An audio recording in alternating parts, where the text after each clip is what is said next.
Don't worry, I won't hurt you. I only want you to enjoy the video. Hey everyone, welcome back to the channel. Weird thing, but I'm sat further back from the camera this time and lighting seems better. I know it's a bit more sunnier outside, but great. Today's episode we're going to go over Prince's 1999 album. Now, I had a bit of an accident with this album and it kills me. Every time I pull it out to listen to it, it hurts to see and I hate myself for doing it. Well, I'm not really sure how it happened, but I might as well show you. It's torn a bit there. It kills me. I'm not sure what happened and it sucks. I was going to have a look, see if I can just buy an extra out sleeve to replace it. But yeah, besides that, this album's amazing. Now, I was deciding whether I wanted to, because I want to do videos on all the Prince albums I have. I've done Parade, Under the Cherry Moon, and so I was trying to decide which one I'd do, and then I just got sort of drawn to this album because it's really cool to show off with the coloured vinyl and everything. So we shall look at the looks in Mommy, why does everybody have a bone? So, you know, obviously ignoring that horrible cut, this is an amazing album cover. I hopefully, obviously I wasn't alive in I swear it's 1980, no? It might be 1982. It doesn't say. I really should have checked that out before I started. Oh well. I love how shiny and glossy it is. If I put it in the sun, you can see that. And I love the type font with the pictures and everything. Oh, you've got some pants. I'm not going to say what it is, but that looks like a certain male organ. And I swear, I might have a dirty mind, but I swear that's supposed to be the certain male organ. I like the eyes in the 9 and 9. It's just a really great album cover, and I love the back with the I was dreaming when I wrote this, so forgive me if it goes astray. I'm sorry, there's going to be a lot of that this episode. I love that, and I love the gold of the actual writing on it. Now, I believe it was either this album or Under the Cherry Moon that came with a poster. I think it was this one, I'm not sure. I don't actually have the poster. I think I put it away in a different album, but I've just gotten done listening to it, so the record's not in this sleeve, but love that sleeve. And then lyrics. That is an amazing album, amazing picture of Prince and the band. We'll get into that in a bit, but this was his first album with The Revolution, and I believe it was, at the time, it was his biggest album yet, which is cool. So that's a lovely sleeve, and then it does come with those nice sleeves, and then some nice black sleeves if you want that bit of extra protection. And I'm assuming that's Prince's eye for the label. But this sleeve, I mean, getting hot in here. It's getting hot in here. He is absolutely stunning. Look at how beautiful this man is, and absolutely love. Again, the lyrics on the side. Now, Prince, I think it's called Prince Purple. It looks so much better in person than the camera does justice to. And it's not just purple, there's a bit of black mixed in. So when you hold it up to the light, you can see all the black sort of glows, and it's really cool. If I remember, I'll put in a picture at the end to see if I can capture it, but sadly with the camera, you can't really see it. But it is absolutely such a beautiful colour of purple with the black and everything. But let's talk about the songs, shall we? I sincerely want to swear with the taste out of your mouth. So as for songs, I mean, it's a double album. Now, with double albums, they need to, if they are as long as this one, as I think it's over an hour long, they need to keep me entertained. some double albums I've had, they sort of fall off at the halfway point, and you're just sort of wondering if you should keep listening to it. Especially, with a double album on vinyl. I have that problem when it's on the phone, but with vinyl, you have to swap the side over 4 times. So if the album doesn't keep you engaged, you sort of wonder whether it's worth keeping going. But that's not a problem I have with this album. This album is swear-word fantastic. So it starts off with, I was dreaming when I wrote this, so give me if it goes astray. Do, do, do, do, do. It's just an amazing opening song to the album. So catchy and fun and happy, and just, I absolutely love it. And I love the lyrics. And I'm not sure, you might tell me actually. Does it tell me? Not on that one. I want to know who the backup singer, the lady backup singer is. Will it tell me? Oh, co-lead vocal, Lisa JJ. No, sorry, that's too, just brain. So Lisa, it just says Lisa, but Lisa handles the sort of backup vocals for the song, and it's beautiful. I love it. And then we have Little Red Corvette, which is one of my favourite Prince songs.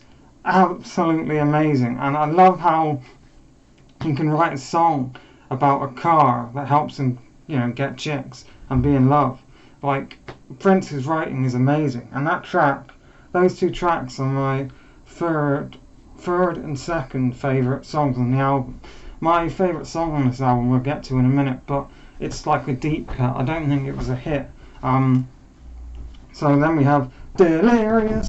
That song has an amazing synth groove to it and beat. And across this whole album, I swear, I get obviously the 80s vibes in it with the synths and the synth pop sort of sound, but I swear there's a bit of disco in there. It is early 80s, so maybe there is a bit of disco sound incorporated in there. But love Delirious. Let's Pretend We're Married. Amazing song. My favourite song on the album, DMSR. Dance, music, sex, romance. Dance, music, sex, romance. It's so catchy and upbeat. And the synth chords with the synth chords and the piano, the way it just grooves. It hits me from the get-go. And Prince's vocals, the way you can go really high and then really low, and it completes me. That's a weird thing to say, but it's just a brilliant song, and it's one of my favourite Prince songs. But actually, before I go on, I swear it ends with a woman screaming, "Help me! Please help me! Oh God!" Which is, unless I'm missing something, I'm not sure why it's there, and it scares the living bejeebus out of me. And actually, I meant to mention 1999 starts with a weird voice going, "Don't worry, I won't hurt you," which is just a great way to start your album. Something in the Water is a great song, and Free sort of brings the tempo down a bit, and it's more of an acoustic piano ballad sort of song. Still amazing and beautiful, but it's just a bit lower down the register, I think the term is. Lady Cab Driver is amazing. I can't read. All the Critics Love You in New York is amazing. And the album ends with International Lover, which is a fantabulous closing track to the album. Overall, I get a very, there's a bit of disco in there, lots of obviously synth pop, that's the word, 80s synth pop, but let's talk about that in the conclusion section.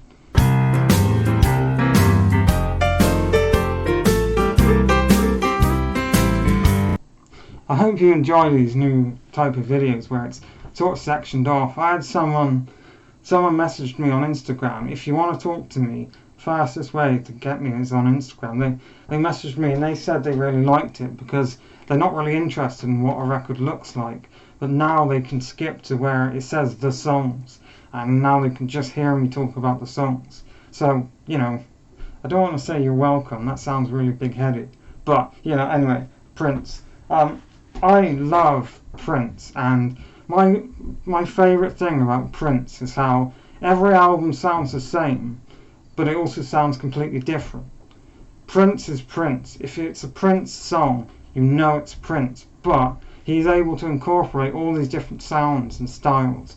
And unfortunately, as with a lot of bands and artists and whatnot, I didn't do really well in the charts. He was still, smashing it, but so this album come out and it's much more of a synth pop 80s. It's still rock, it's still a very rock album for the 80s, but there's a lot of synth pop in it. And then in my mind, Purple Rain comes out next, and that is much more rock oriented, and it's fucking fantastic. Don't get me wrong, I love that album. I'm probably going to do, I think next week I'm going to do a review on Purple Rain and All Around the World in a Day.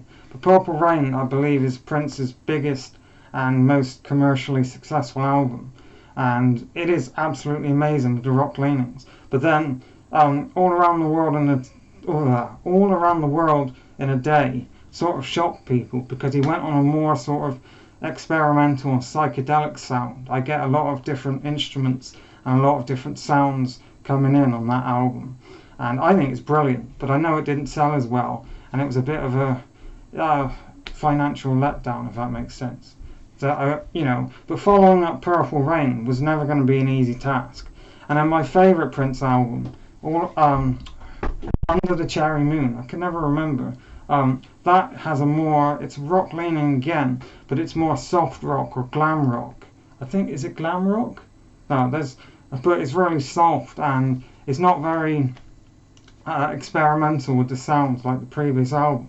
Point is, all those albums have completely different styles and sounds, but they all sound like Prince. You would know straight away that is Prince, because at the base root of it, Prince has never abandoned his sound like some other bands and artists I love have. Linkin Park. Sorry, a bit of a cough. But he never abandoned his sound. And I've been listening to, I've got his posthumous release album, and even that sounds, I know it's his demo tapes from high school, I think, but it still sounds like him. And I've been listening to some of his 2000s stuff, and it's just great, and it still sounds like Prince. So the takeaway, before I go on for another hour, is even though he goes with all these different styles and all these different different kinds of sounds, it still sounds like Prince, and that is amazing. Not many artists or bands can do that. Michael Jackson, I don't want to compare the two, but Michael Jackson, and this is my opinion now, his 80s stuff, or Off the Wall, Thriller, and Bad are amazing albums, and I have listened to Dangerous, his 90s stuff, where he obviously changed his sound to fit in with the 90s style, because he was just doing pure pop music, and I don't really like it. It's just not, it doesn't sound like him. And anyway, I'm rambling on. Thanks for watching. If you're a big fan of Prince, let me know down below, and what's your favourite Prince album, and I'll see you again next time. Take care, everyone.